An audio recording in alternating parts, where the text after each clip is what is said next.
I'm debating about whether or not I should go back to Jakarta on Saturday or not. And part of me is now thinking, as Maria said, she's heading back.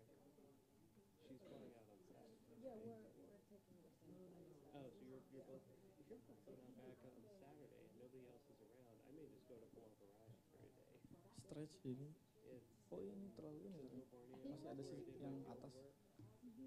But if everybody else is gone and there's no work for me to do, I've been wanting to go back. Check voice. I want an opportunity again. I might do that. It's only $60. 1 2 check voice for live stream. 1 2 3 check voice. Yeah.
Test,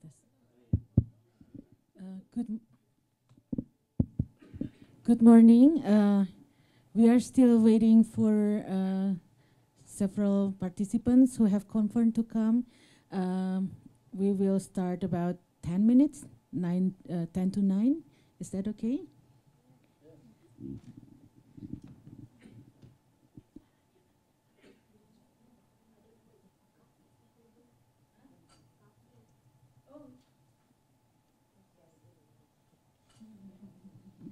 Most importantly, there's coffee in the corner.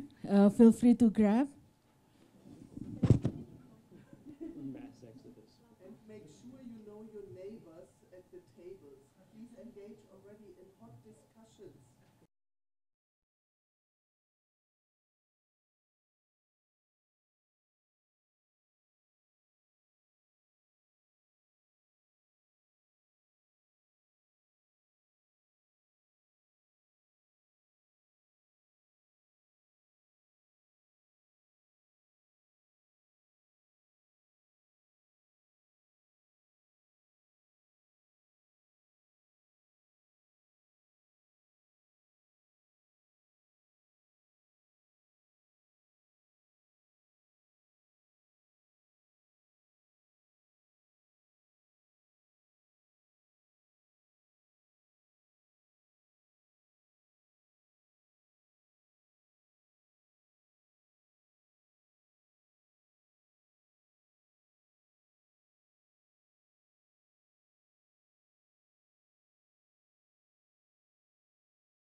Hello.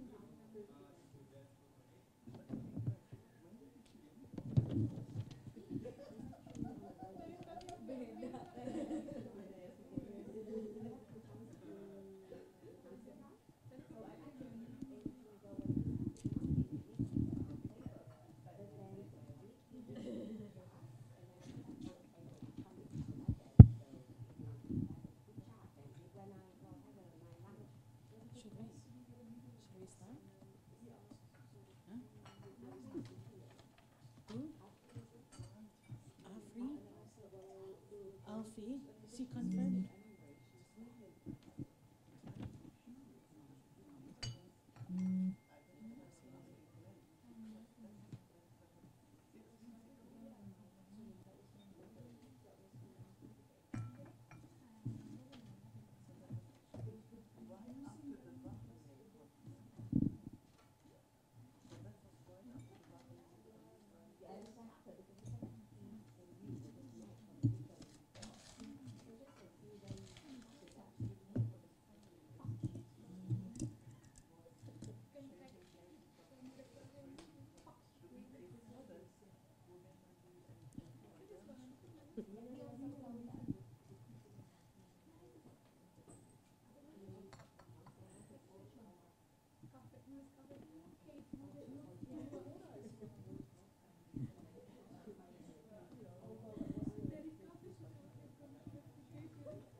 Should we start? Good morning. Welcome to our event. Today we are gathering here to learn about lessons from REDD Plus implementation in 7 countries: Indonesia, Myanmar, Vietnam, Ethiopia, Peru, Brazil, and Guyana. And also we will have a reflection of what is going on at the international level. And we hope that this event could be an opportunity to exchange knowledge between Indonesia and our country experts in these 7 countries of what is working and not working, and what would be the condition that affecting the REDD Plus implementation in their countries. Without further ado, we would like to welcome you, and also I would like to invite our country team, our team leader, Dr. Pam Tutui from Vietnam, to open the event. Thank you.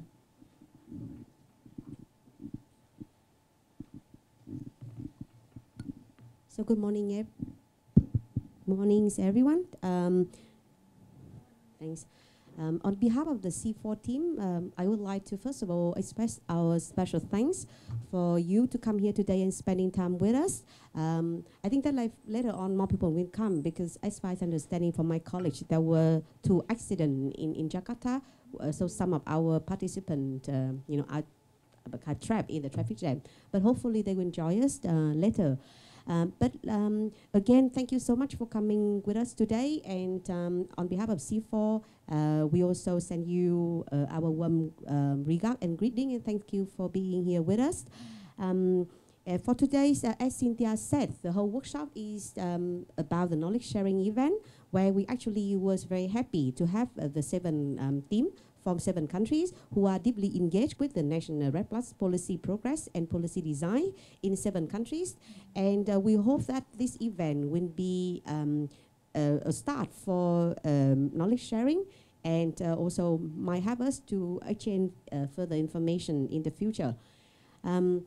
So before we start with the expert panel, let me have a quick, Bimo, is this this one?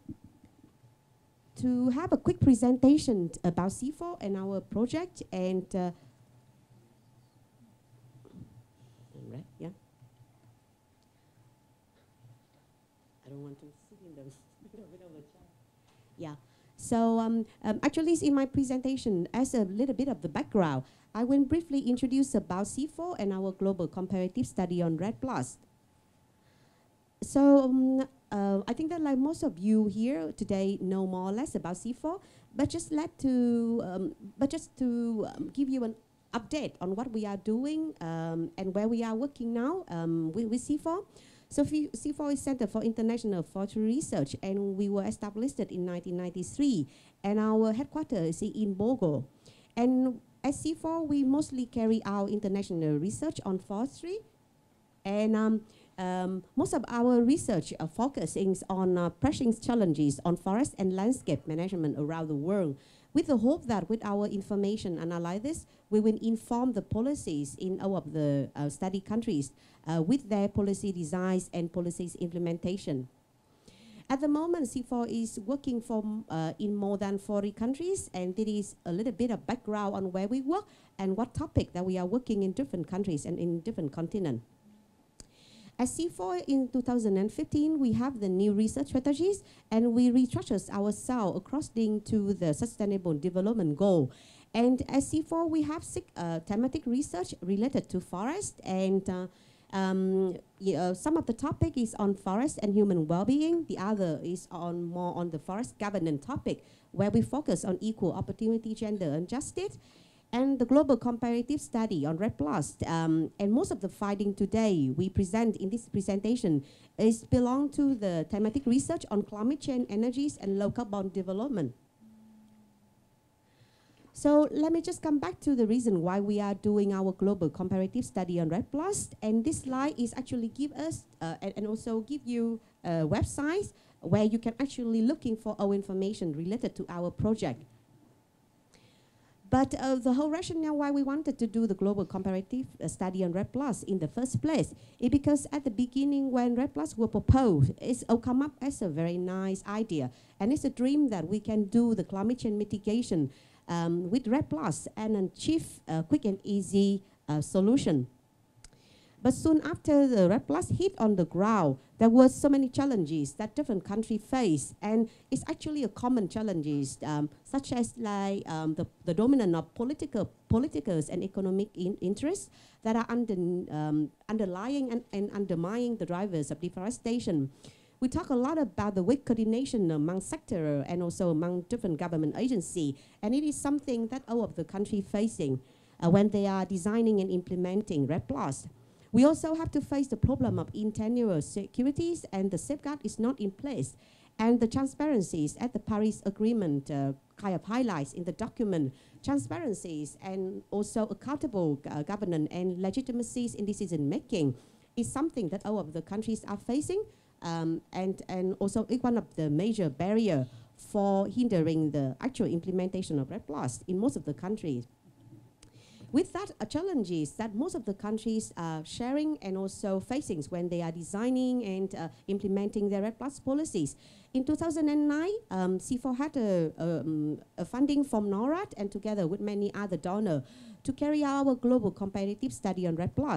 And if you can see now, it is a very long-term project, and we have a longitudinal data from 2009, and we are now in the 3rd phase, and our project will last until 2020.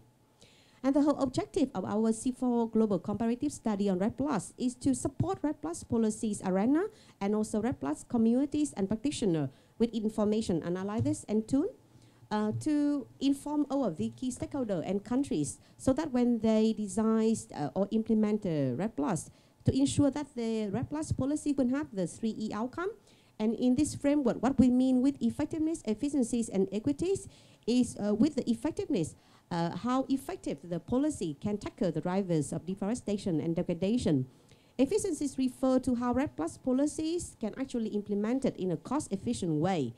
And with equity and co-benefit, to what extent and how REDD+ can be implemented, taking into account the fairness and also equitable outcome for all stakeholders involving in the process.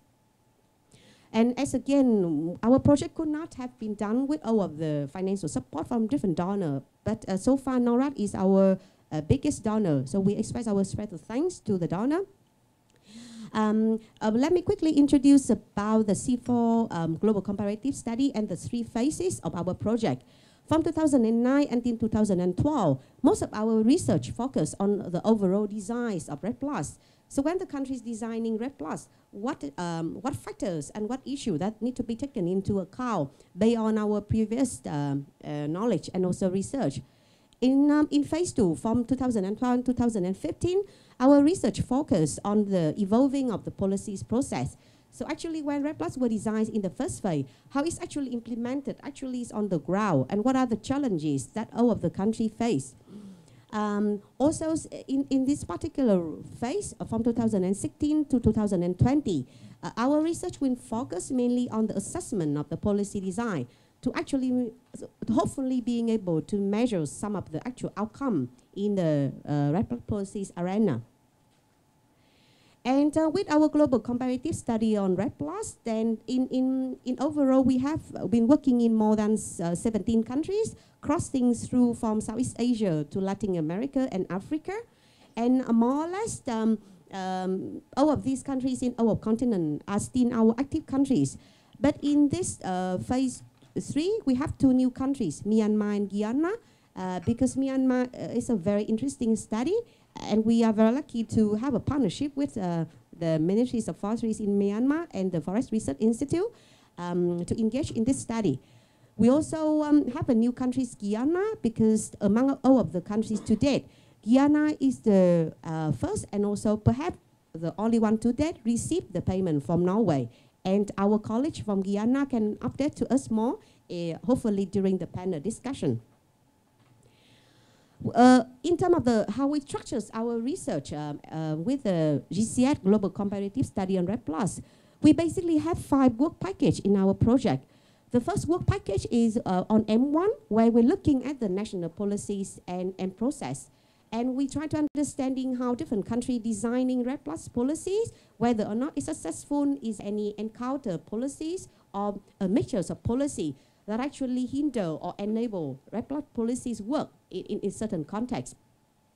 In order to complement with our first component, where we're looking at the national level, we have model 2, where we're looking at different type of REDD+ pilot projects across the world, and hopefully to inform the lesson learned how these REDD+ pilot projects can offer to the national policies making. What are the lessons learned, and how actually the REDD+ activities implemented on the ground. We have the third model, models, which is led by Nikki, who is wearing here, she's waving her hand. And that particular model is more on the technical side of REDD+, where we are working on MRV and designing it, and later slide we will talk more about that. We have another model calling multi-level governance, where different research try to understanding how REDD unfold at different levels of governance. And also we're looking at the possibility to join between mitigation and adaptation in REDD+ policies and forestry policies in its overall.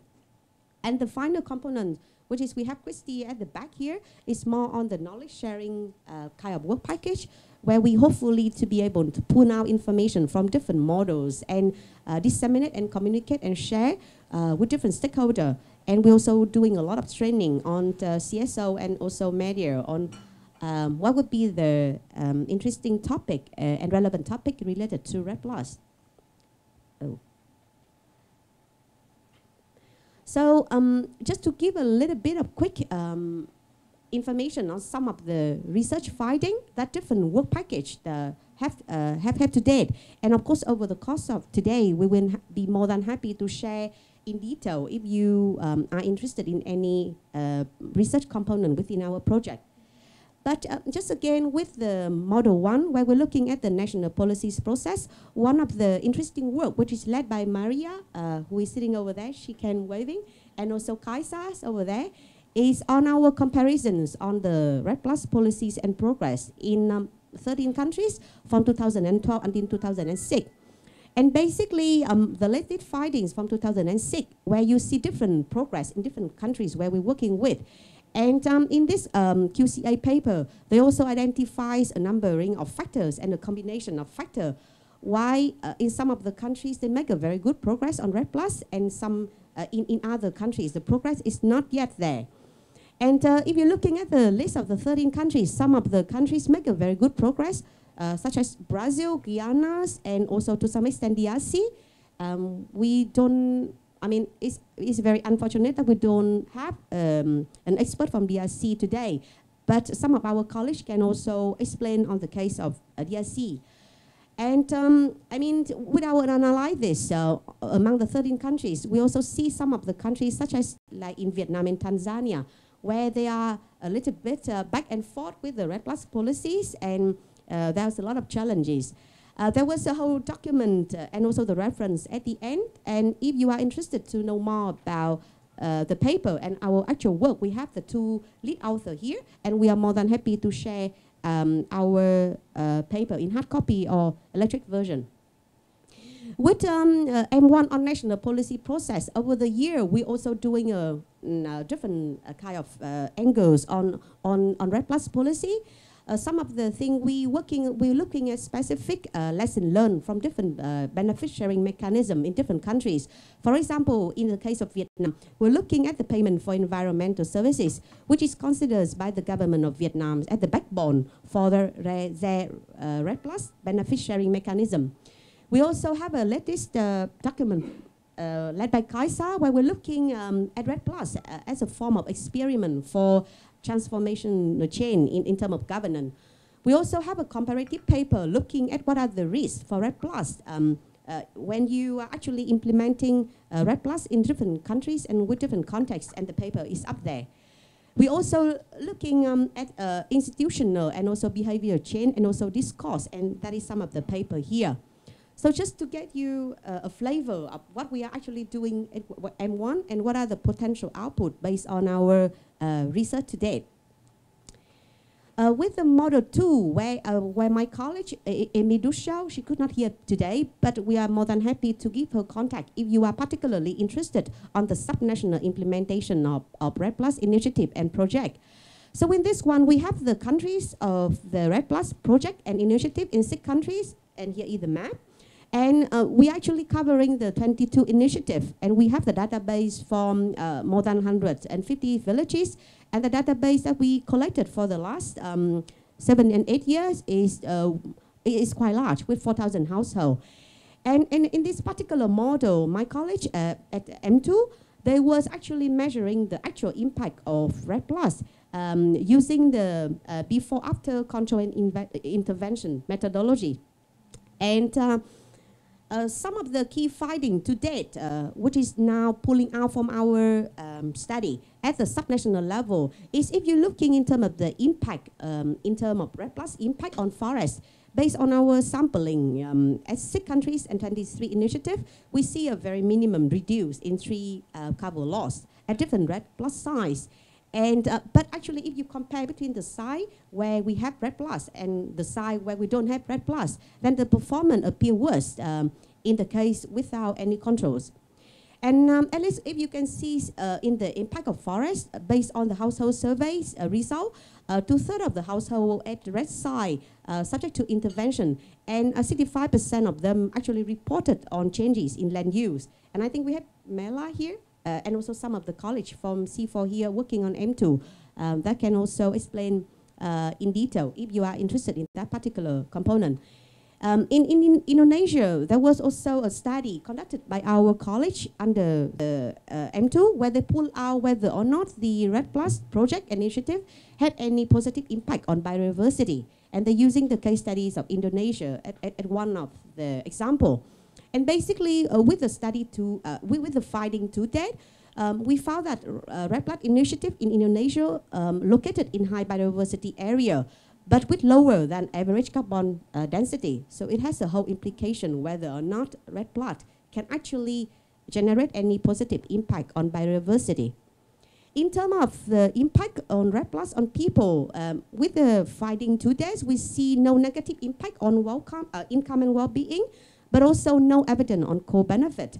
We also see that there is a very little advancement on tenure, even those different type of project and different initiative in 6 countries put the tenure securities improvement as one of their objective. We also see with our subnational level initiative is the existing incentive have to alleviate negative well-being impact of regulation alone. And there will be more paper coming out. And if you are interested in that finding, as I said, I would be more than happy to put you in contact with my colleague, Amy, who are leading that component. On the Model 3s on MRV, just to give you an idea of what we are exactly doing, we're doing a lot of assessment on existing capacity of the national capacity in designing and implementing MRV. In terms of the technologies and the method design, we're also working on the monitoring concept, try to understand different drivers of deforestation and degradation in different countries. We're working with also reference emission level, and some of our college also supporting many governments in developing their MRV system, like for example in the case of Guyana. And we also have some testing on communities-based monitoring method. And if you are interested in this particular work package, we have Nikki here, and I think that Nikki can explain more and sharing to us the more update finding. With Model 4, there is a type of question that we wanted to ask ourselves, and also together with the national partner in different countries. We try to understanding how REDD+ has been interpreted and has been implemented at different governance level. And with that kind in mind, we ask several key critical questions. Who make decisions and how decisions are made from international, national, subnational level, and also try to understanding the complexity of relationship between actors at multiple level. And this work package is led by Anne Larson. She's not here today, but again, if you are interested in the research methodology and also the research finding to date, we are more than happy to provide the contact and also connect you to Anne Larson. Some of the multi-level challenges that we found in all of the countries that we are working is actually in all of the countries. Maybe that's not new to most of us here, but horizontal cross-sectoral coordination, either or not, whether it's cross-sectoral coordination or within sectoral coordination, has been quite challenging, and it's actually very limited in most of the countries. And it's also very interesting because for the last, since 2009, every year we have our annual meeting where different countries, team members, like many of them are here, update to us about the REDD+ policies and progress. And surprisingly, for so many years, like 2 days ago, when we have the update information for most of the countries, coordination and collaboration is still one of the biggest challenges in most of the countries where we're working with.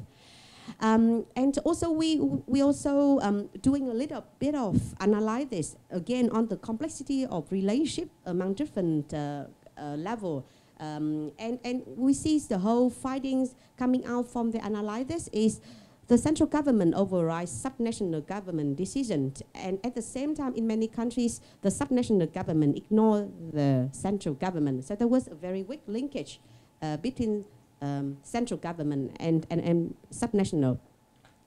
And also, if you're looking at the project per se, then most of the projects that are working on REDD+ often target, proximate, but not the underlying drivers of deforestation and degradation. So it's also questioning a little bit about their effectiveness in tackle the drivers of deforestation and degradation. Just once again, I wanted to highlight this slide, which is our happiest moment of all of the year. It's because our work cannot be done in the 13 countries or 17 countries, and now 8 countries in the third round, without a large number of national partners and research who are helping us and have been together with us in this journey. And once again, taking this opportunity, I would like to express our special thanks again to all of our partners who are here and being with us since 2009. And just to say that the CIFOR project in this way is a very collaborative effort. We're doing it together with country partners and our national partner, so that on the one hand, we be able to generate a global lesson learned, But at the same time, we want to make sure that whatever we produce with our research are useful and can inform some of the lessons learned for the country's partner and the policies maker in the countries that we are studying. So again, that is just a big team. And today we only able to have 7 teams come because of so many reasons.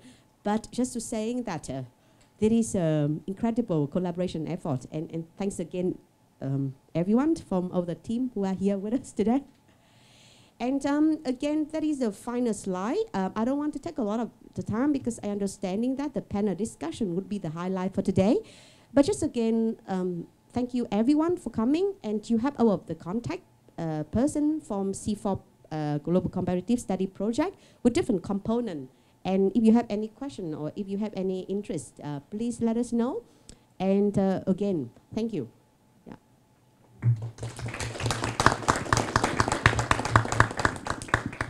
Thank you very much, Tui. Maybe any follow-up questions or clarification? Otherwise, I will invite Bethany Davis, our moderator for the session, and also our country expert to come to the stage, and we can start the talk show. This talk show is also accessible online through a webinar. So we will have our online participants who will send us questions.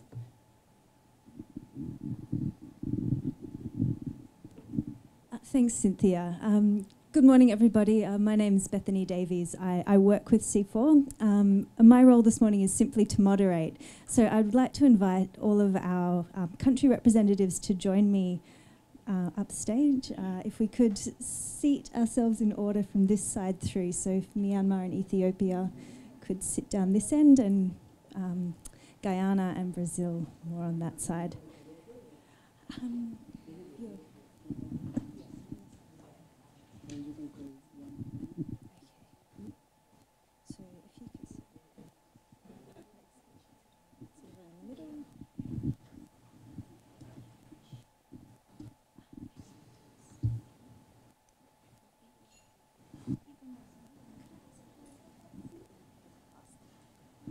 Excuse us while we get organised.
Okay, I think we're ready to get started.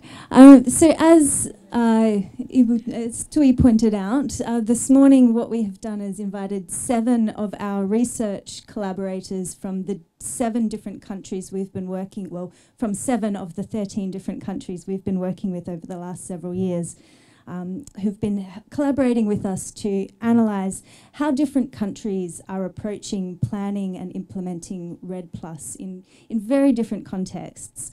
So we've asked them this morning to try and distill these very complex and nuanced experiences into some key insights that they can share with us by focusing on a couple of highlights, so highlighting the key areas of progress that each country has made in their implementation. So the first half of this forum this morning, we'll ask them to share a very brief highlight from the implementation in each of their countries, and then explore some of the the drivers and constraints that have helped and hindered the achievement of this progress. We're going to then take a short coffee break, and then afterwards we'll reconvene the panel, and we'll be interested in having a participant-driven discussion. It will be your opportunity to drill into the details and explore some of the experiences of each of these countries. And each of these countries is at very different stages in their journey of REDD+ implementation, from some countries that are in the early stages or later stages of REDD+ readiness, some that are more progressed into the development of policies and measures, and some of our colleagues are more in the stage of already receiving their results-based payments. So we'll work through those sequentially this morning. And we have very limited time and a very full panel. So we've actually decided to dispense with a few of the formalities. We're not going to spend a lot of time introducing people and where they're from and where they're working with. If you're interested in that level of detail, those details are in the agenda, or we'll refer you to the CIFOR website. So without further ado, I might begin with our colleagues from Ethiopia. So Lemlam is joining us from Ethiopia. And I was wondering if you could start by sharing some of the key areas of progress that you've observed in your country study. Thanks so much, and good morning, everybody. So I am so excited by being the first speaker of among all these countries, and let me update you about some of the policy progress that my country just made. By the way, my country is in the finalization of the readiness process, in the finalization stage. So there are some policies which are conducted after 2015. So let me update you about the country profile and some of the policies which are changing after 2015. So some of the policy changes are one of the major change that considered to be that is the major in Ethiopia is the revision of the forest proclamation. That is the one and the most important thing. In the previous period, the forest was owned by the state and the private sector. However, in the recent period, the forest is going to become owned by, it is just put in the proclamation to be owned by the communities and associations. So this one is one of the great change in Ethiopia. So the inclusion of this one is one of the good thing. And the other one is just the development of MR review unit at the Ministry of Environment, Forest and Climate Change. That is one of the other good change in my country, and the development of forest reference emission level and it's just submission to UNFCCC. That is the other important issue. And the other one is also in order to just conduct the MR review, the redefinition of the forest is also the other important issue which is conducted in Ethiopia. And Ethiopia is just, that is the first from Africa, that is the first to submit the forest reference emission level to UNFCCC, and also Ethiopia is also the first to develop the biocarbon fund in the fund which is obtained from the World Bank, and it is the first country in Africa to submit the forest reference level in the UNFCCC, and Ethiopia is also the first from the few countries implementing the landscape level biocarbon program in Oromia region through the fund which is obtained from the World Bank. So these are some of the achievements which obtained from Ethiopia regarding the REDD+ issue. Thank you.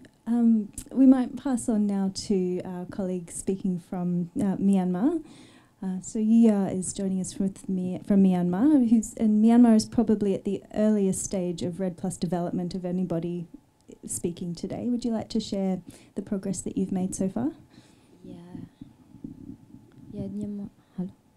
Myanmar is just like a initial state, like a preparation state of the REDD+.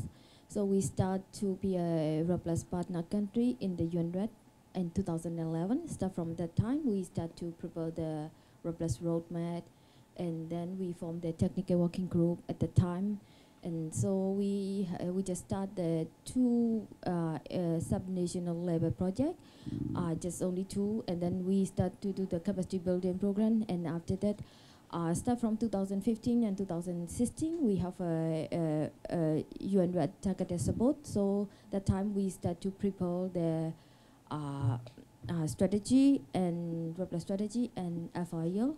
So currently we have submitted the draft of the FIL to the UNFCCC in 2018, just in January. So, and then regarding the strategy, we just finished the draft, and that is like a consultation meeting around the country. So yeah, that one will be validation workshop will be in the June. So after that, we will complete in the REDD+ strategy. So we now we have maybe 4 or 5 REDD+ projects are running in Myanmar. So we are just very initial stage in the REDD+. Yeah. Thank you. And moving on to our colleagues from Indonesia, Vietnam and Peru, you've been working on these countries have been working on these issues for a while longer and have made some significant development in laying the groundwork and creating the enabling environment for REDD+ to be implemented. We might begin with Ibu Moira from the Indonesia study team. Could you provide us with an update on where things are at in Indonesia? Okay. In Indonesia, after an early start and sort of wide initiatives for REDD in the earlier government, in 2015, a change in government has put REDD back in the box. So basically, everything that's happening now is happening in the Ministry of Environment and Forestry. There have been some progress, but basically Indonesia is hovering between different stages and on the threshold of implementation, but lifting the feet to implement it has been very difficult.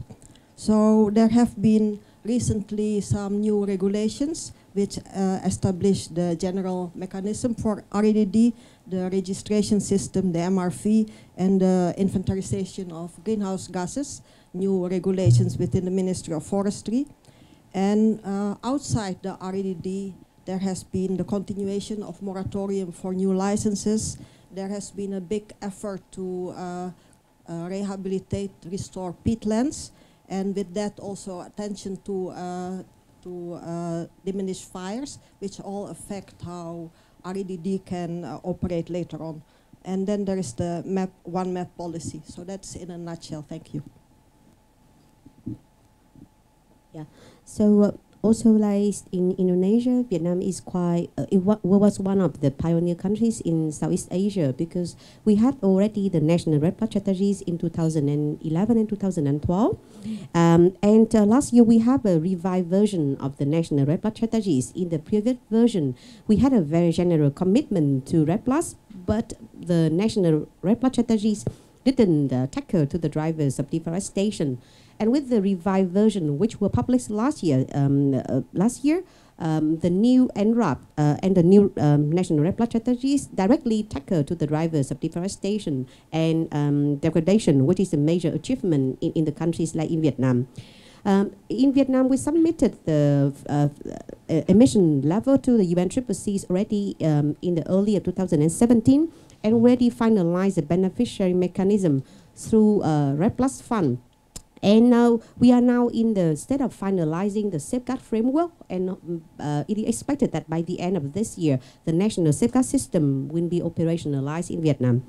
I think that one of the highlights that we would like to share is that if you can see in my earlier slide, among of the 13 countries, Vietnam and Tanzania is a little bit of backward in terms of REDD+, because we were very active in REDD+ in the first phase.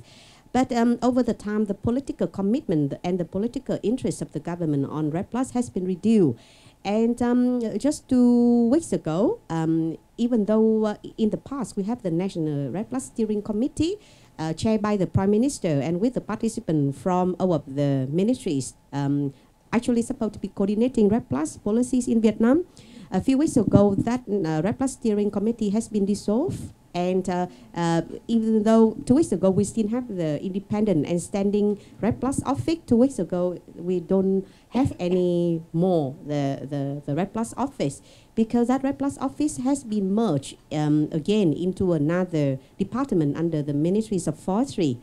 So in the previous phase, we wanted to go out of the sectoral approach, and we wanted to have a multi-sectoral approach in addressing REDD Plus. And now we're going back to the starting point where REDD Plus is going back to the Ministries of Agriculture and Rural Development and only under the Department of Forestry. So we are not yet quite sure what would be the future of REDD Plus, but there is a challenges definitely in actually translating our national commitment and the REDD Plus policies on the ground. Thanks. And Javier from Peru, would you like to give us a little bit of an update? Thank you. Good morning. Good morning. Good morning. Have you ever tried to put an elephant inside a bottle? I feel like this because I just have 2 minutes to explain like 10 years of REDD in my country. I'm going to try to do a short brief about my country. I had been working in REDD for more than 10 years, and summarize the Peruvian experience is very hard. In fact, now I have just 1.5 minutes. Okay. As you know, Peru is in South America. It's a big country. Indonesia is 1.4 times bigger than Peru.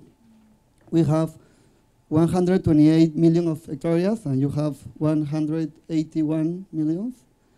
And 56 of our country is forest. We have dry forest, highland forest, and rainforest. Rainforest represent more than 94% of our forest. 51 of our GHG emissions are in land use and land use change forestry sector. However, our forest sector just means 1% of our GDP. That sounds strange because in some countries that has like a lot of GHG emission in energy, the GDP increase. But in our country, 51% is land use and land use change emission, and just 1% of our GDP.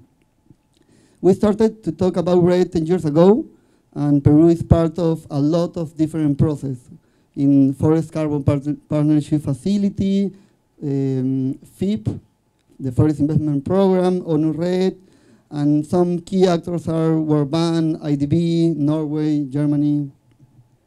Now we have a climate change policy since March, 2 months ago. It's like a new law. And our NDC is 30%, according with the business as usual scenario, and 67% of our CO2 GHG reduction are in forest. And also we have a national strategy of forest and climate change. 2 minutes? More. In just another 30 seconds, could you talk a little bit about the progress that Peru is making in terms of REDD Plus specifically? When we started to talk about REDD, I imagine like the 3 phases, like readiness, implementation, and result-based payment. In fact, nowadays in Peru, we have the 3 phases at the same time. We have like working in the readiness process, we have some projects, and some companies bought like carbon credits now. And that's interesting because when it's like, when you design a process, you can imagine like first readiness, implementation, no? It's like your brain works like this.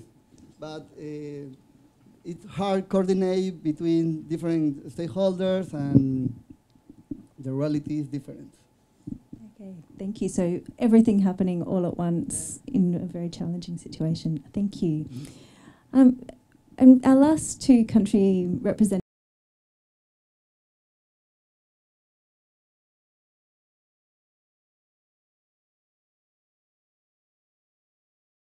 Would you be able to provide us with some information? So it's a pleasure to be here. So Brazil is advanced in the implementation of REDD Plus in a way that that Brazil has already launched its national strategy on REDD Plus since 2015. REDD Plus was also included in the NDC. REDD Plus is framed in Brazil under other policies that are already in place. So, for example, the National Policy on Climate Change and the new Forest Code from 2012. So, in this sense, the enforcement of the Forest Code is really important for the country. I was also asked to talk a little bit about command and control. Why? Because basically, inside the Forest Code, the plans on combat of deforestation is based on the command and control approach. But in Brazil, the control part, the follow-up of policies is really difficult. Sure, there are some estimative calculations that shows that the command and control approach played and plays a big role in the decreasing of deforestation. But some specialists, as myself, do not believe this is the only reason. So, for example, some economic instruments or like market fluctuations have also influenced in this context. And this put the effectiveness of command and control on check, especially in the long term. So surely we have achieved a level of success in decreasing deforestation, but for how long? We have been deforesting much longer than we have decreasing the deforestation rates. So the deforestation rates in Brazil are increasing again since 2013. Many argue that happened because of some changes in the Forest Code that weakened the command and control approach in the country. But on the other hand, there are also some evidence that there is a change of behavior in the deforestation activities. And however, for example, the deforestation rates are happening in small patches nowadays. But there are also evidence that this is not happening because of a higher number of smallholders, but because larger landowners have learned to trick the monitor systems. They even develop some techniques, as for example, to make an inventory of the area, but to cut the shorter trees and leave the forest growth there. So since the monitor systems is based on the canopy is still there. And also another evidence from the command and control approach is that usually the smallholders, they pay the bill. Because since we have a large or a high level of corruption in the country, the large landowners, they just bribe the system. Thank you. Thank you. And just finally, Vanessa, who will be speaking to us from Guyana. Thank you and good morning. I'm very happy for this opportunity to speak about my country, Guyana. So Guyana is on the same continent, sister country to Brazil, and lies on the north of the South American mainland. We are a highly forested country, over 75% forested, with very low deforestation, historic low deforestation of less than 1%. A country as well that where our main economic centers are 2 meters below sea level, and so climate change and the consequences of climate change are key to Guyana's future. Also, a country that has 14% of our land mass issued as title, is actually owned as a title deed by the indigenous peoples of our country. So that helps to give a context. Our involvement with REDD Plus builds on the tradition in our country of having sustainable forest management, and including aspects of reduced impact logging, etc. So you have a very low impact on the forests as best as possible. But listening to my colleagues from Brazil and from Peru about the impacts of what is causing deforestation, As I mentioned, we have over 75% of our forest, of our landmass that is forest cover. But where the emissions are deriving from and where the deforestation and forest degradation is occurring is within the forest estate as well, but not because of forestry, primarily because of mining and gold mining in that aspect. With regard to the results-based payment system I was asked to speak about, we have had a policy in the country from 2009, where the president at that time launched what was called a low-carbon development strategy. The intention, the initiative, was to transform the country's economy to a low-carbon pathway, and to ensure that as part of that transformation, that the citizens were able to benefit, and that it would not come at the cost of affecting the livelihoods of the people, who depended on those natural resources. With regard to the opt-in mechanism, I think I was asked to speak about as well. So let me back up a bit. So we have, since 2009, this climate policy that is nationally applied, the low carbon development strategy. And out of that, we were successful in having an agreement signed with the Kingdom of Norway for an agreement for 5 years of up to a payment of $250 million for to ensure that our deforestation rate did not raise above a particular reference level, a particular benchmark. We have been successful in implementing that project over the years. It ended in 2015, I believe, a 5-year project.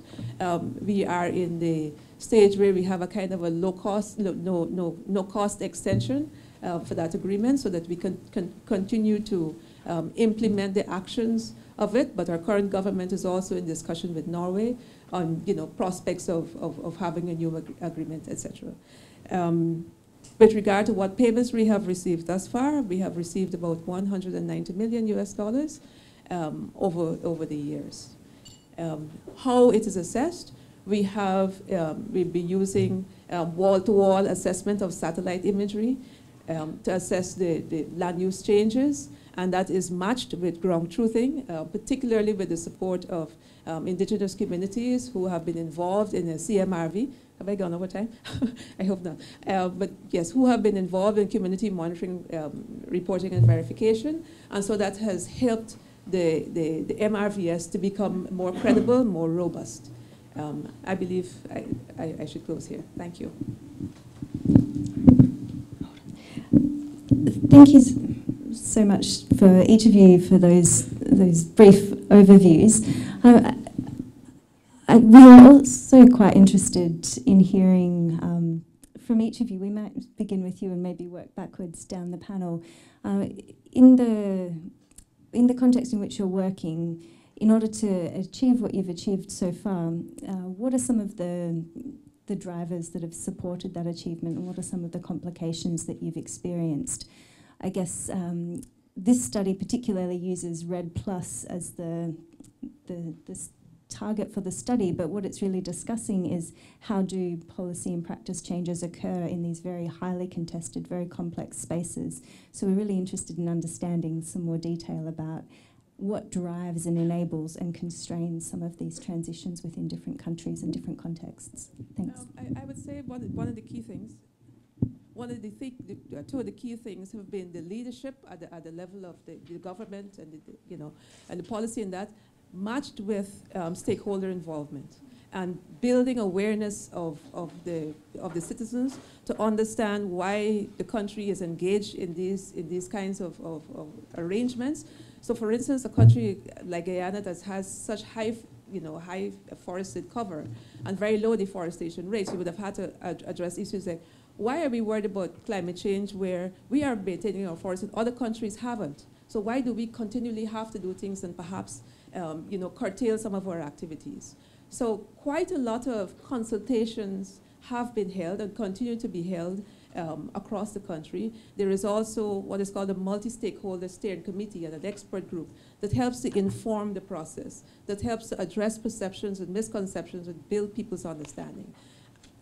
All of this coupled with building capacity and institutional capacity, human and institutional capacity in those agencies that are involved in the process. So there's not one answer. It is just a kind of coordinated effort that is within the structures, the government structures, but also very key in involving all the stakeholders across the country.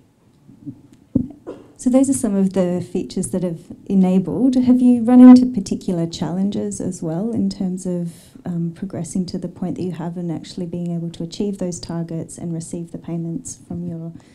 I'm wondering where I should start.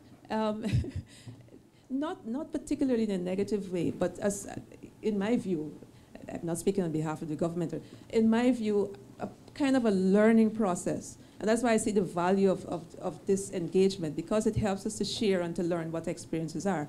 So for instance, as part of the agreement we've had with Norway, and Guyana being kind of a guinea pig, sticking its neck out and getting into this arrangement, and not really having examples to learn from.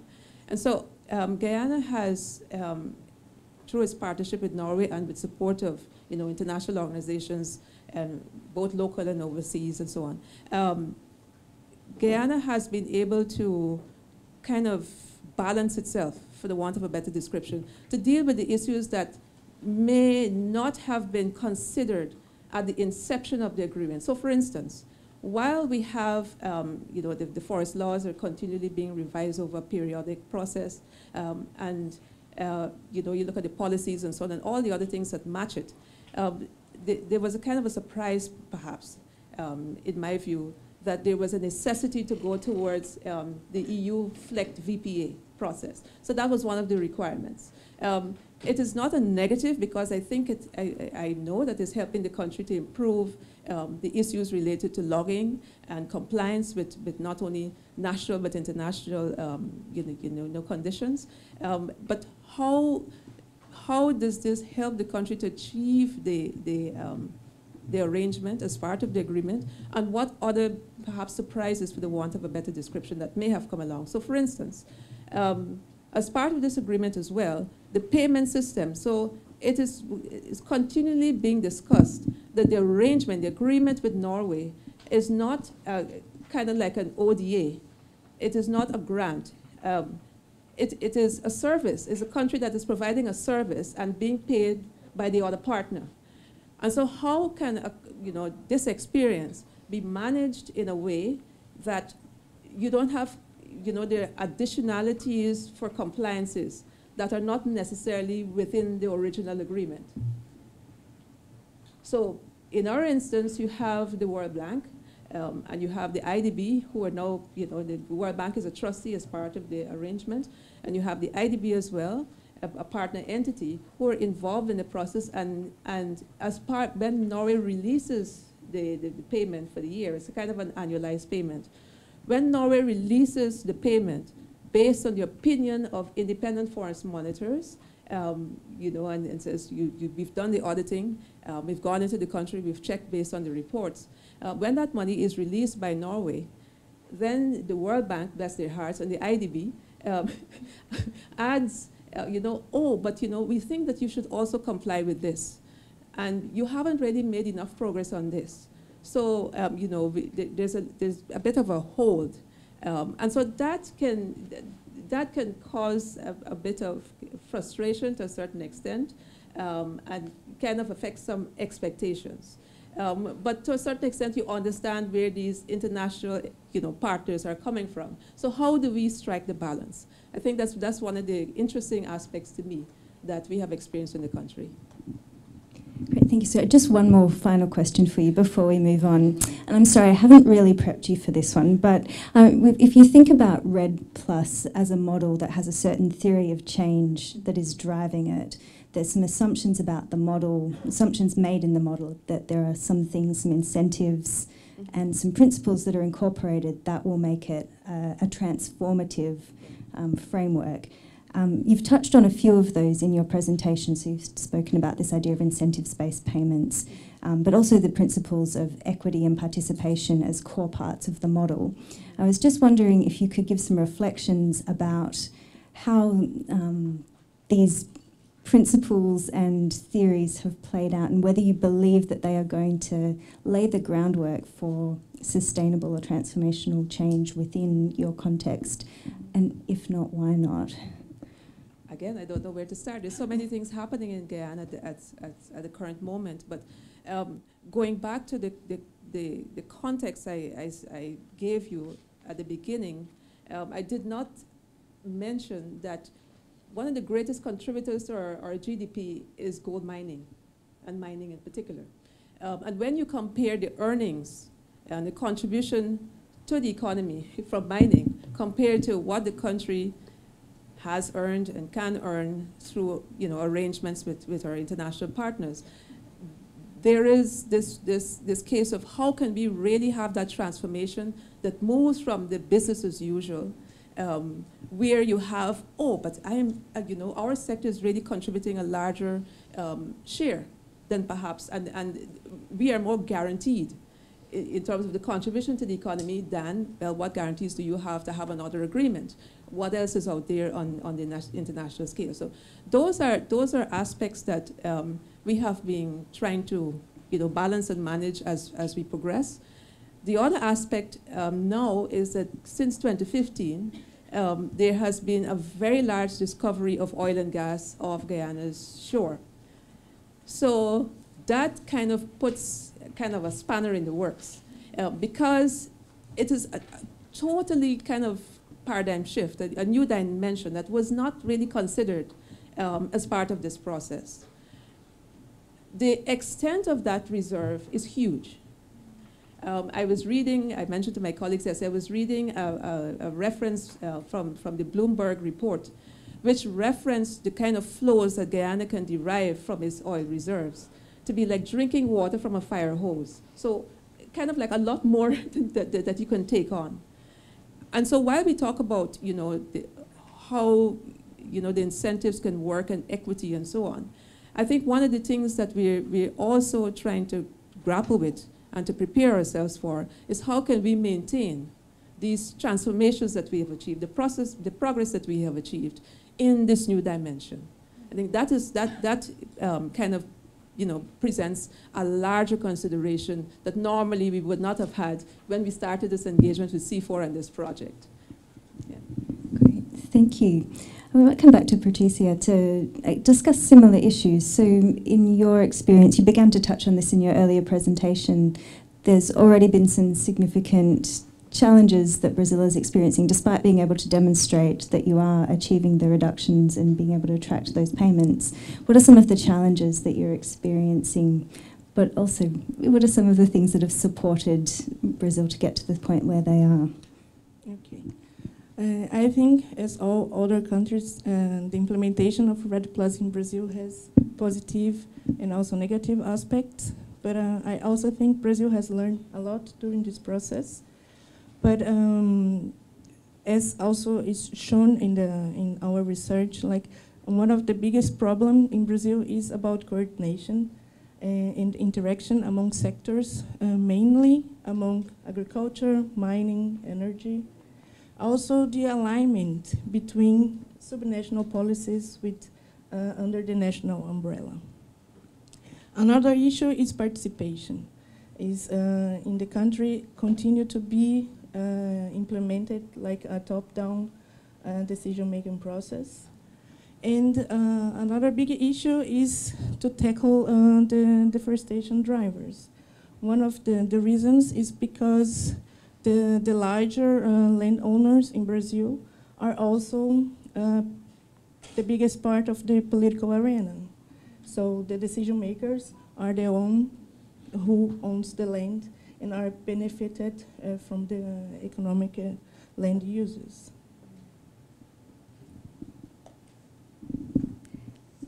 And so in your estimation, given all of those factors, how confident are you that some of the progress that Brazil has observed is going to be sustainable in the longer term? I think what is positive in Brazil is that Brazil is working with REDD Plus under the logic of a public policy that try to compensate who actually is trying towards forest conservation. But how confident I am, this is difficult to say, because I think the country at this moment is facing like a really political crisis. We have elections in October, and this is difficult to know which directions we are going. And also, since this new forest code in 2012, the environmental arena in Brazil is really weakened in the moment.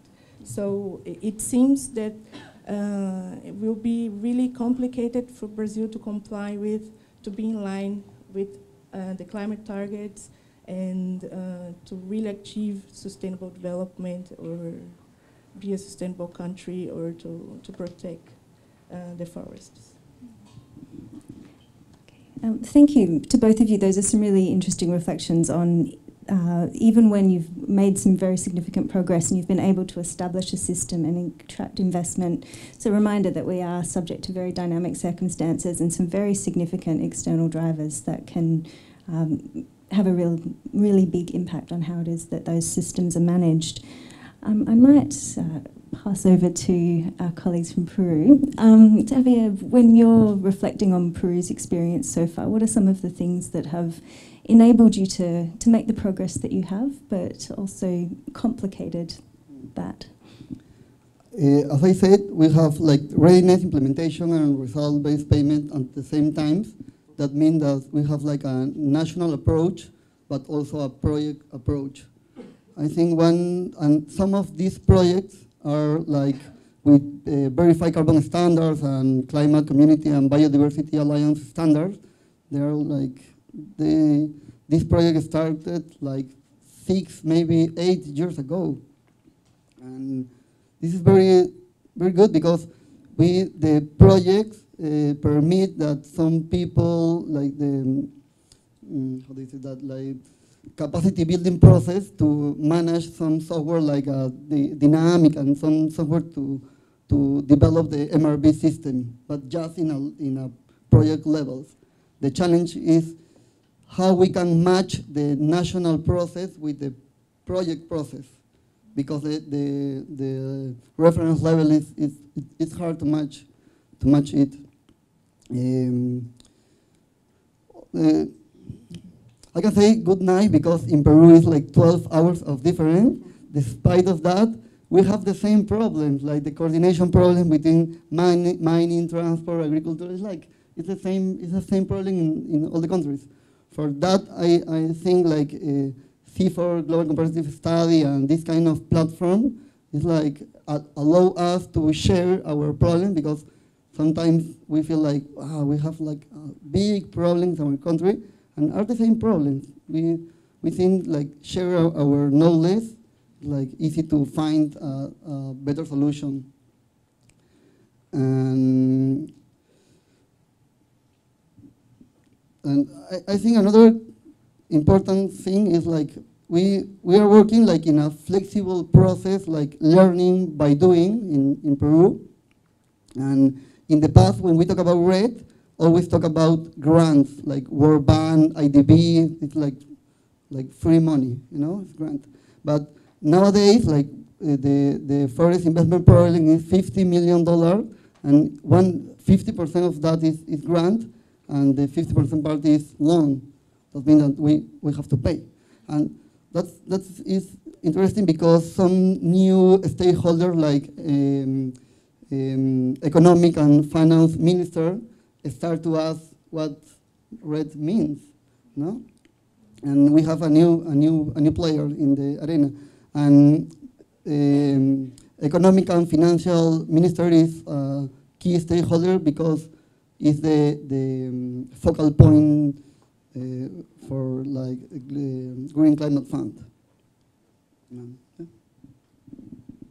Just before we pass that on, I'm just curious to explore that a little bit further. So if you've got these new players coming in, has that been something that has pushed the momentum for REDD, or is that making it more complicated? I need a ball to see the future, I don't know. I feel it's interesting when new stakeholders enter and start to talk about REDD, because in fact REDD is like a new name to call sustainable forest management. You know, in the negotiation, they create every week new words to negotiate, but it's like in the roots, it's like sustainable forest management. You know, I think it's interesting because I said like 56% of our country's forests and just contribute with 1% of the GDP. Like we need like use better our natural resources. And mining is like 35% of the GDP. How we can change in the process to use natural resources, because we know that gold is like we don't have gold forever. It's like and are there insights that you've seen in the experience of setting up REDD+ that might provide some guidance and some insights in how to develop those natural resources in a more sustainable manner? Are there some transferable policy lessons, I guess, that you've been able to see from within the REDD+ study that might inform some of those processes? I think one of the key actors that is very important is the private sector. Who is private sector here? Can we raise the hand? Private sector. Where is the private sector? When we talk about REDD, always ask where is the private sector. Right? I work in a consulting company. I can raise my hand because I am a private sector, but I feel alone.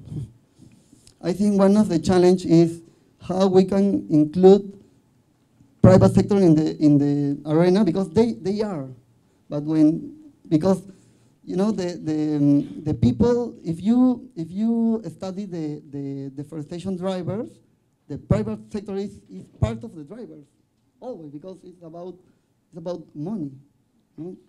And I think we have to develop a special strategy to introduce private sector in the REDD arena. Yeah, thank you. That's a really timely reminder. A colleague has recently shared with us some graphic illustrations of how much investment is going into the Amazon basin and how much of that is public sector money versus private sector money. And then of that public sector money, how much of that is actually REDD+ related. I mean, it's a minute amount, so I guess that's the real importance and interest in highlighting what are the transferable lessons that we can take from this to inform strategies beyond just the implementation of REDD+. Thank you very much. Thuy, do you want to speak to us from the Vietnam experience? What have been some of the things that have enabled the progress to be made within Vietnam and some of the challenges that you've experienced as well? Yes, I think that in Vietnam we had a quite unique political context and also governance regime. And I think that one of the major and key important factors that make all of the thing with REDD+ possible is a political will and government commitment to it. Because if you're looking at the drivers of deforestation and degradation in Vietnam, most of it related to actually the national development goal. Because it's actually there was a lot of inconsistencies among different policy. Because, for example, on the one hand, you have the national commitment on REDD+ to reduce deforestation and degradation. And last year, the Prime Minister also announced the national ban on logging, and we totally closed our forests throughout the countries. At the same time, we still have the sector development strategies. For example, we have to maintain our coffee sector as the second largest coffee producers in the world. We also have the national development goal to be one of the top 3 or 5 on dry exporters and agriculture commodity exporter. Then all of the inconsistent among different policy pose a significant challenges for REDD+. But I think that like a few years ago, when we observed and doing a lot of studies on REDD+ and other forestry policies in Vietnam, it's actually very sensitive to talk about the underlying drivers of deforestation and degradation, because the state agency was actually behind of the drivers, not the small holder and individual indigenous communities who are blamed on doing sitting and sitting cultivation. But I said earlier, the fact that in the revised national REDD+ strategy last year, the government acknowledged the drivers of deforestation and had the policies and measures proposed to address those drivers. I think that was one of the significant changes. At least there was some shift in the paradigm and also, the government views on if they really wanted to commit to reduce deforestation, what has to be included in their policy in the first step, yeah? But also, while we are moving ahead with REDD+, in Vietnam, not just only the political agenda and also the national development goal can influence the whole feasibilities of REDD+. Within the forestry sector per se, we have many new policy initiatives, and the question is whether or not REDD+ should be the government priorities also put on the table and receive a lot of discussion from the government. And apparently, one of the reasons why the political commitment and interest on REDD+ has been reduced over time, because at the same time, we have the domestic policies, payment for environmental services, where they had a fully command and control system and, kind of run by the government. And every year we generate about 150 million US dollar just with our own domestic policy.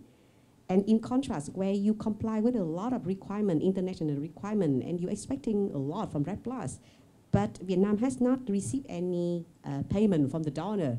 And obviously, comparing between the domestic policies where you can take a full, operationals and generate already or demonstrate already some effectiveness, versus the REDD+, where you will have to comply a lot with international requirement, but very uncertain futures on the potentials of benefit.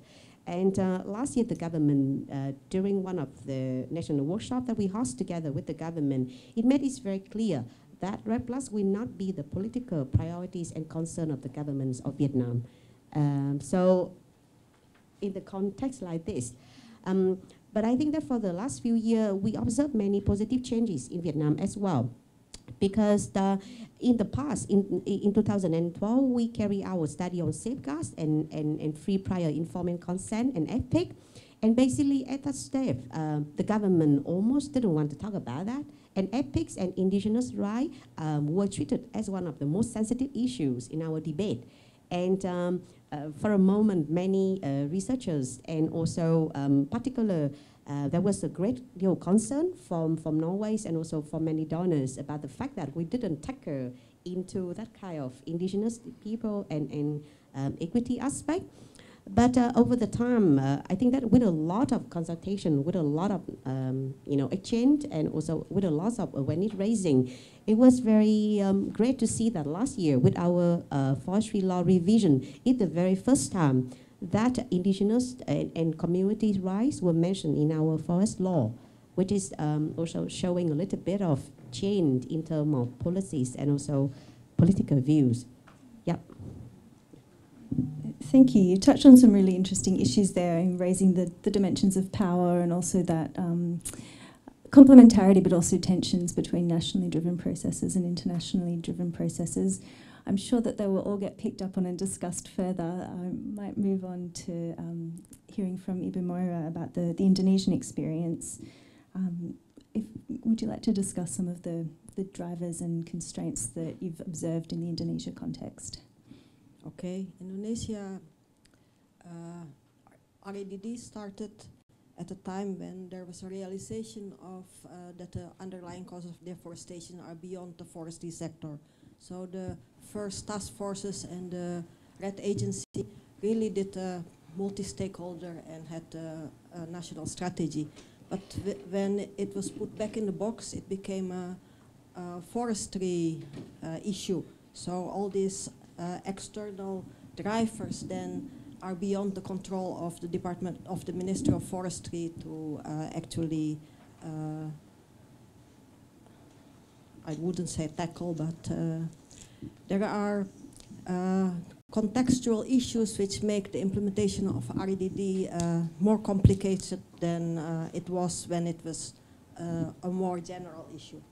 For example, at the time when REDD became within the Ministry of Forestry, so a forestry issue, there is also the new law on re-centralization of, and this especially affects the forestry sector, because it was at the district level. Now it's pulled back to the provincial level. So all this earlier talk of where REDD should be located is now up in the air again, because this law, although it was issued in 2014, has still not been completely implemented. At the same time, there's a new law on village autonomy. So now villages have the right to manage their assets. And the discussion is forest in the village territory an asset of the village? Officially, legally, it's still for Ministry of Forestry. So it's legally, it's state forest. But in the practice, there are all these people living in the forest. So do they have the right to manage their forest or not? So then there is also the agenda on agrarian and forest tenure reform, which led to the big program of social forestry. Social forestry is not an acknowledge of rights. It's more or less a small concession, because you request rights to manage, and you are given the rights to manage under a lot of requirements.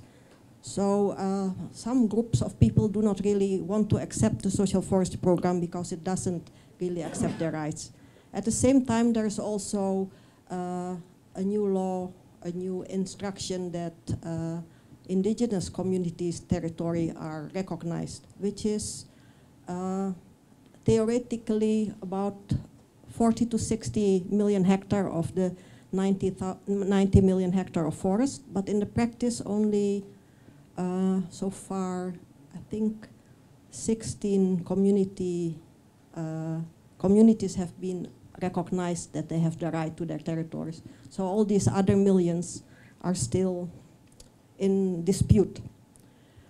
There are a lot of there is a lot of attention on rights of local communities. There is also attention of forest. So the Department of Interior Affairs and the Department of Finance are now involved in talks about forestry. They have a separate section which really tries to help coordinate issues on forestry, like how do you integrate forestry affairs in the local planning system. So it was because of the dispute who is actually managing the forest, who has the right and who has the authority. Local governments have often local governments do not have the interest to govern forest, because it's, after all, the central government is responsible. So now they are trying to make local governments more responsible. And in this case, it is at the provincial level. Another complication is, of course, the forest management units, which is a new construct which is supposed to manage the forest at the site level. But where is this located? At the district level or at the provincial level? Now it's somewhere hanging in between, because the decision is still made at the central level. So there is this 90 million hectares of forest estate, officially gazetted, or maybe a large area of that is gazetted as forest estate, for which the Minister of Environment and Forestry is responsible. But there's all these other layers in between who are not responsible, but are there using the forest or influenced by the forest. So this question then becomes very difficult, because then should REDD be located? Should it be managed through the Minister of Forestry, like it's now set in law, or should it also be devolved to the local government? Then 90 million hectare of official forest estate, but there is also a debate, a discussion, or a discourse of what is actually forest, and what is and whether REDD then should also be aligned to the new definition. And it's not settled yet, but there was a question saying, is all that is green now in Indonesia forest, including I don't know how many million of oil palm? And the new regulation on REDD at the Ministry of Forestry actually says all land covered by forest. And we still do not really know whether the forest is then defined according to law, like what it said now. Forest is an area covered by trees designated by the Ministry of Forestry as forest, or is it the biological unit of land covered by forest, or is it the backyards of people where they have planted forest as their safety box? Because selling a tree when your child is going to school has always been traditional way of ensuring your future. So there's all these questions. On the one hand, REDD is still there. It's still being discussed. It's still being developed. On the other hand, there's all these other developments going on. So we don't know where it's going. We hope for the best. Thank you.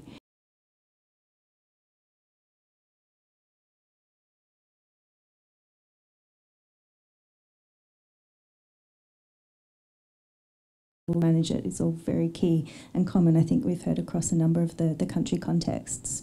Thank you. Yeah, would you like to discuss some of the challenges and enabling factors that you have, even in this readiness stage? What has created the momentum for the investment and development of the preparation in REDD+ so far? Yeah, we have some of the issue that to implement the REDD+ in the readiness phase also. So one of the issues is coordination issue among the relevant stakeholder, especially in the relevant ministry. So it made the REDD+ progress slow, and then yeah, the inconsistency of the REDD+ focal person in each ministry. So is the changing of the focal person, or it is difficult to continue to the decision-making process, or they stay new? And then the deforestation in rate in Myanmar is 1.7%, according to the FI 2015, especially in the agriculture sector. And it is not agriculture sector. The driver is not under the forestry sector and outside the forestry sector. So we need to negotiate with another ministry in order to address this kind of the driver. So there is the issue. And then currently many REDD+ projects are implementing. Forest Department and other donor country, and then NGO and CSO, the REDD+ project are implementing. Most of the REDD+ projects are sponsored by the international donors, so there is no private involvement in the REDD+. So in the we formed the REDD+ task force.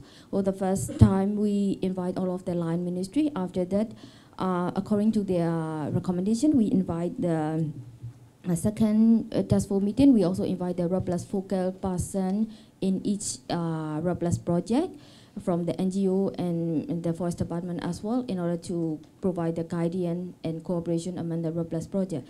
But the third task force, we also invite the other NGO and CSO project. There are many projects in order to know that what they are going on and in line with the national roadmap, REDD+ roadmap. So in the fourth task force will be in June. So that time we will invite the private sector, and then they will become the member of the REDD+ task force. So maybe that start from that time, the private sector might be involved in the REDD+. So and then we have a task force after above the task force, we have a National Environmental Conservation and Climate Change Committee. There is a ministry level. So we also report that what is the REDD+ is going on to the ministerial level, another for the line ministry. And then we have we also made a commitment in the NDC that to extend the forest area up to 30%. 30% of the result forest, and up to 10% of the protected area system will be extended up to 10% of the total land area. So currently that is just only the around 30%, but we will extend the 40%. So there is a commitment from the forestry sector. So in the NDC, we commit only the forestry sector and the energy sector. So it means that in order to address the climate change and Myanmar commit just only the forestry sector and the energy sector. So forestry sector play the important role in the NDC. And then, yeah, after the Paris Agreement, yeah, we have some policy changes. We have Forest Department issued the logging ban start from 2016 to 2017, the whole year, for the whole country, just 1 year. So, and then the Bago region, that is the high deforestation area. So we issued the logging ban for the 10 years, start from 2016 to 2026. And then we initiated the reforestation program, Myanmar Reforestation and Rehabilitation Program for 10 years, start from 2016 and 2020. So in the reforestation program also we, not only the reforestation, but also the assisting the nature regeneration and then other forest related activity in order to increase the forest cover. And then we also made an amendment the forest law. Now this draft is complete, but it's not finalized yet. So we think that the illegal logging is one of the driver of deforestation. So in the forest law, there is a weak in like a punishment. The forest law is issued in the 1992. So maybe but the punishment, in terms of the finance, I mean is quite low. So because of that, maybe the illegal cutter is not respect to the forest law. So maybe that's why we amend the forest law, but it's not yet issued, but just this draft finished. And then we also do the community forestry instruction. We amend that one also issued in the 1995, but now in order to fit with the current situation, so we revise it. So now we have a many initiated, and for the REDD UN REDD program is start from the 2016 and 2020. There is a phase 1 preparation of the 4 elements. After the 2020, we will have a phase 2, like some demonstration activity in some area, and so we have we also commit in the NDC, and then many initiated in stuff after the 2016. And so we hope that REDD will be more active in the future. Thank you. Great, thanks. So there's been a transition in some of the policy priorities within the country that's really raised some of these issues to a higher level of prominence nationally, combined with the international processes and the commitments that Myanmar's made to NDCs have been sort of crucial in creating the momentum towards having a readiness in place. Great, thank you. Finally, from Ethiopia, what have been some of the things that have driven success so far and also constrained some of the achievements? Okay, thank you so much. So I think it's better to start with some of the strategies, the developmental strategies that my country, that Ethiopia, is doing so far. My country already developed the climate resilient green economy strategy since 2011. And this one starts to be conducted at the sectoral level, and the government give an interesting attention to that of the forestry sector, and the different sectors or the different pillars who are going to implement this CRG strategy are divided into 4. The first one is agriculture, the second one is forestry, the third one is energy, the fourth one is that of the industry, transport, and the buildings. So the forestry sector is getting an interesting attention from the government. Besides, in order to implement this strategy, the government, besides that of the growth in transformation, in the growth in transformation plan, the second one, which was started in 2015-16, and which is going to finalize in 2020-21. So in that phase, the government planned to plant by reforestation and forestation activity to increase the size of the forest area from 15.5 million hectares when it was started in 2015. Currently, the forest size is about 17.7 million hectares of land is in Ethiopia, it is already covered by the forest. So to increase from 15.5 during that study was conducted into 2015 to 20%. So which implied that the government had just already has a high interest in this forestry sector. And in 2013, the Ministry of Environment, Forest and Climate Change, by the way, the forestry sector was in the Ministry of Agriculture and Natural Resources. However, just separating the forestry sector from Ministry of Agriculture, so there is an independent institution. The Ministry of Environment, Forest and Climate Change established in 2030.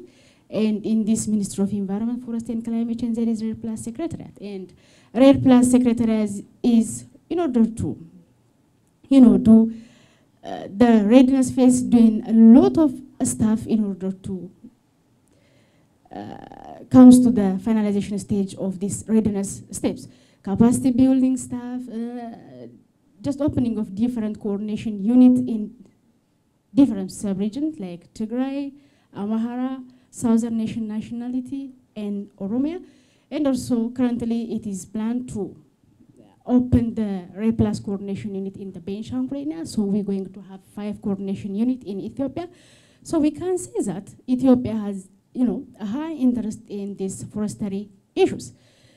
In the CRG strategy, it is seriously put that one of the great emitters in the country, by the way, agriculture and forestry are the great contribution for the carbon dioxide emission. From forestry it is 37%, and from agriculture it is about 50% of greenhouse gases it is emitted, and from 13% it is from the industry, transport, and the other stuffs, because the country is in the developing country. So in the CRG strategy is also, it's planned that by afforestation, reforestation activities, believe that the country going to reduce this carbon dioxide emission by 50% is expected a lot of things from this forestry sector. So we can see that there is a lot of initiation by the government to develop this forestry and REDD+ issue. So the other interesting issue from my country, that of the issue of social forestry or participatory forest management issue. So this participatory forest management was just established 20 years back by that of the NGOs, Biofarm Africa and SOS Sahel. And there was an interesting, their activities was conducted in the Oromia region, that is in the Bale ecoregion, which consists of greater than 500,000 hectares of land. So before the government identifies and knows, appreciate the issue of this community forestry stuff, this NGOs was implemented that. So from the revision of the new forest proclamation, as I said before, just the government, the ownership of the forest was given to state and private. So as my colleague from Peru said, that the activities of the private sector in Ethiopia is not as much. And still the ball is, as I said, the ball is in the hands of the government. It was. However, in the revised forest proclamation, the government wants to include the community forests and also the association forests. So I think it is one of the breakthrough in the forestry sector in the future, because the government include these community developers and association forest developers by giving some incentives. They can sell their carbon, they can benefit. They give a carbon tenure right, all the right, and the certification right. By the way, there was no any certification there is no land title given to the community foresters. The land was just given as assigned by state and assigned to the state and private. So I think these are some of the breakthrough and some of the works which are conducted regarding the forestry sector in my country. Great. Thank you. I might leave that discussion there for the moment, but there's plenty there that we can follow up with in the discussions after the break. I'd like to thank each of our panellists for their insights and reflections. And I think it's quite interesting that despite the fact we come from very, very different country contexts, there are actually some fairly significant similarities in both the enabling factors and the constraints that you're all experiencing. Some of the common enabling factors that we touched on there were things like the necessity of political will and commitment, the requirement or the value of having multi-stakeholder engagement involving private sector, and also successfully integrating multi-levels of governance in addressing some of these issues, and the importance of deliberately investing in capacity to support the implementation of some of these changes, these policy developments.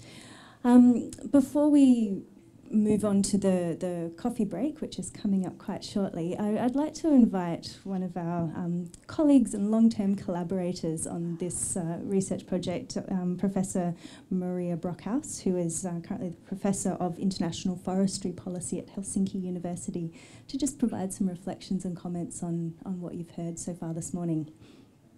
Thank you very much, Bethany. Good morning, everybody, or good noon, one could say as well. Super honor to be here. Now I have 1 minute and the honor to kind of putting in a nutshell what you guys were all saying, and to summarize the research we have done over the past decade on REDD+ comparatively across the globe. I'm shaking a little bit because that's such a big task, but perhaps the first thing I want to start with is by basically standing here and saying we are in the honeymoon phase. If we look at the early beginners, the REDD+ beginners, it's still honeymoon. People happily flock together under this umbrella of REDD+, because the conflicts start when you start to talk about policies and measures. And they really get hard when you talk about results-based finance. And that has something to do with power and politics that are really challenging. And these political struggles we heard from all of you, I think, in your contributions right now, but we also see in our comparative research. And these political struggles are, of course, not unexpected, because deforestation is driven very strongly by vested interests that are very established and that have a lot to do with the private sector. Perhaps you had not in mind as you were calling for the private sector, but that is very prominent and very much entangled with interest within bureaucratic systems. Also something we heard, for example, also from Brazil, these struggles around the forest code. So perhaps the private sector is already in the room, even without waving their hand when you ask for it. So political power struggles, and then I found very fascinating and concerning also that this kind of REDD+ idea has been pushed back into a little box, which is a project box, which is perhaps a forest sector box, even though everybody knows you cannot tackle deforestation within the forest sector because it's driven by drivers beyond the forest sector. So what does that mean if it gets pushed back in this little box? What does that tell us? Is that part of this political struggle, perhaps also to really undermine efforts to halt deforestation? And REDD+ is not the first effort that has been undertaken to halt deforestation. So it seems it gets really hard the moment where you move out of this very easy to see technical changes and really progress that is possible in this capacity area.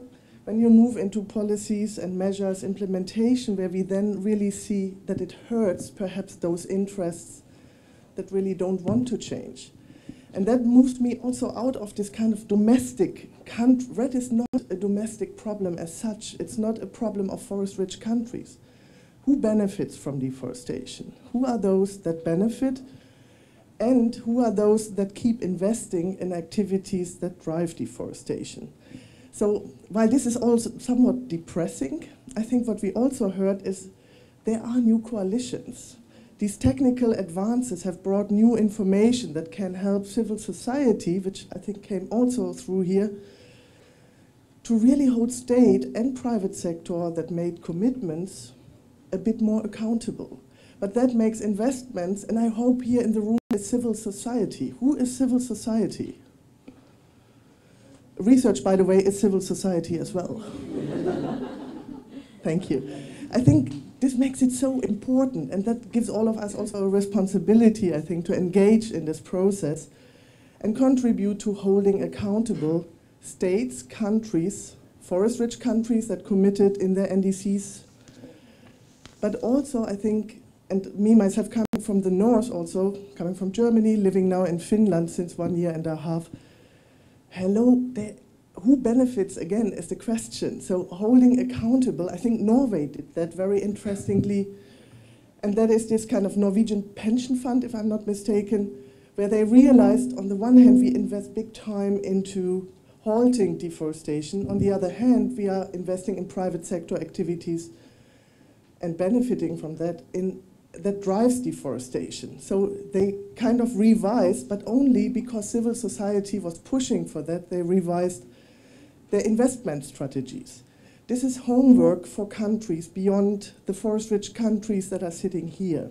And I think that's very important, this whole accountability stuff as a way forward. And my last point, and then I stop, and I think I've used my 2 minutes, but I would like to challenge not only Javier, but perhaps nearly everybody in this room, because we are using the term private sector so lightly. Who is that? I think you are talking about green investors. I'm talking about deeply vested interests driving deforestation. My private sector is looking very different than yours. My private sector looks a little bit like the private sector Patricia meant, that was very busy with the Brazilian parliament, I think, in 2011-12. And I think we have to be more specific when we talk about private sector. I think it's a myth to think that the private sector is not in the room. And I'm saying that based on many years of research where we looked at who is speaking and representing what interests.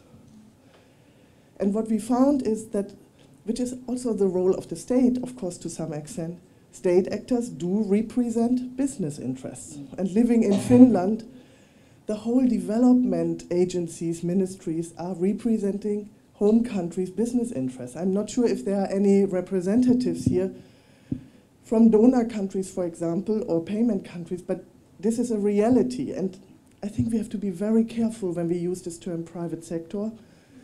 And I do think that this wave of calling for the private sector, who seems to be not in the room, is a total illusion. Yes, the private sector is in the room, and that's something that has to get out. We need transparency, and we need specificity about who is this private sector. And with that, I stop, and I could go on, because it's 10 years of comparative research with all of you guys, so really an honor to be here. Thanks so much, Maria, for weaving those threads together and also laying down those challenges. We look forward to exploring some of those ideas with all of you here after our coffee break. We're going to conclude the first half of this forum here. We'll have a coffee break quite quickly, if we don't mind, maybe 10-15 minutes, and then we'll reconvene. And over that time, please feel free to approach our panel and get some contact details to follow up further. Speak to you all again in about 10 or 15 minutes.